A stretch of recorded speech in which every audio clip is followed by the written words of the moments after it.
Hertz descobriu um fenômeno que colocaria em xeque definitivamente a teoria clássica, o efeito fotoelétrico. A incidência de radiação eletromagnética em uma placa metálica arranca elétrons. Hertz descobriu, mas foi Lemert quem estudou a fundo e seus experimentos forneceram os dados para um duelo entre a teoria clássica da onda eletromagnética de James Maxwell e a teoria da energia quantizada de Max Planck.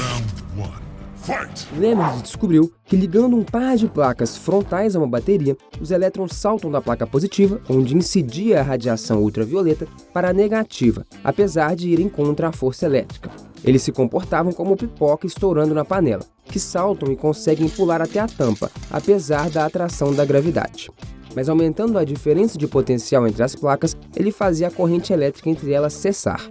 Equivaleria a aumentar a altura da panela até que as pipocas não alcançassem mais a tampa. Com isso, pode-se estimar a energia cinética com que os elétrons ou as pipocas saltam. Lemert descobriu que a intensidade da radiação não afetava a energia cinética dos elétrons que saíam, afetava apenas a quantidade. Para a teoria ondulatória, isso era inexplicável, porque a intensidade de uma radiação diz respeito à sua energia.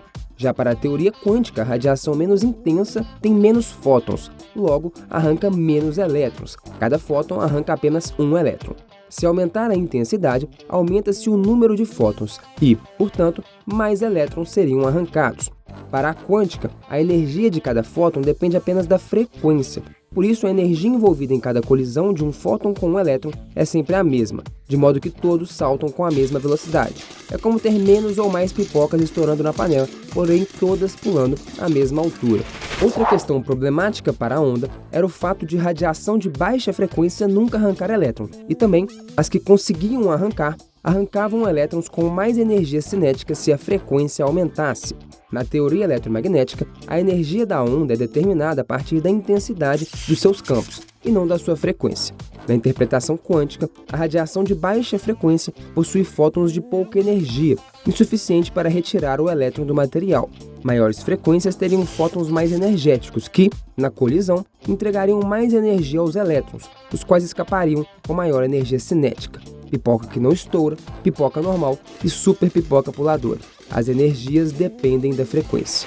Outro problema era que no efeito fotoelétrico a primeira ejeção era considerada, na época da descoberta, um evento praticamente instantâneo, tamanha sua rapidez, o que também não foi explicado pela teoria ondulatória, que previa que, para uma menor intensidade da onda incidente, os elétrons precisariam de um tempo maior para conseguir a energia suficiente para saltar, e um tempo menor quando a intensidade fosse grande, tipo fogo baixo e alto na pipoca.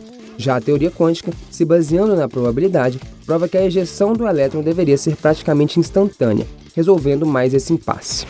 O pulo do gato foi dado num artigo de 1905, que rendeu um Nobel só em 1921. Nesse artigo é aplicada a teoria quântica de Planck ao efeito fotoelétrico, considerando a luz como sendo quantizada e explicando todos os impasses do efeito fotoelétrico que a teoria ondulatória não dava conta. O autor foi ninguém menos que Einstein, que recebeu o Nobel não pela relatividade e o espaço-tempo, mas pela sua famosa equação do efeito fotoelétrico, uma simples função linear. A comprovação dessa simplória função linear se deu com o trabalho de Millikan em 1914, após 10 anos de intenso trabalho experimental, o que lhe rendeu o Prêmio Nobel em 1923. Se você domina as funções lineares, está no caminho certo para ganhar um Nobel. Obrigado e até a próxima.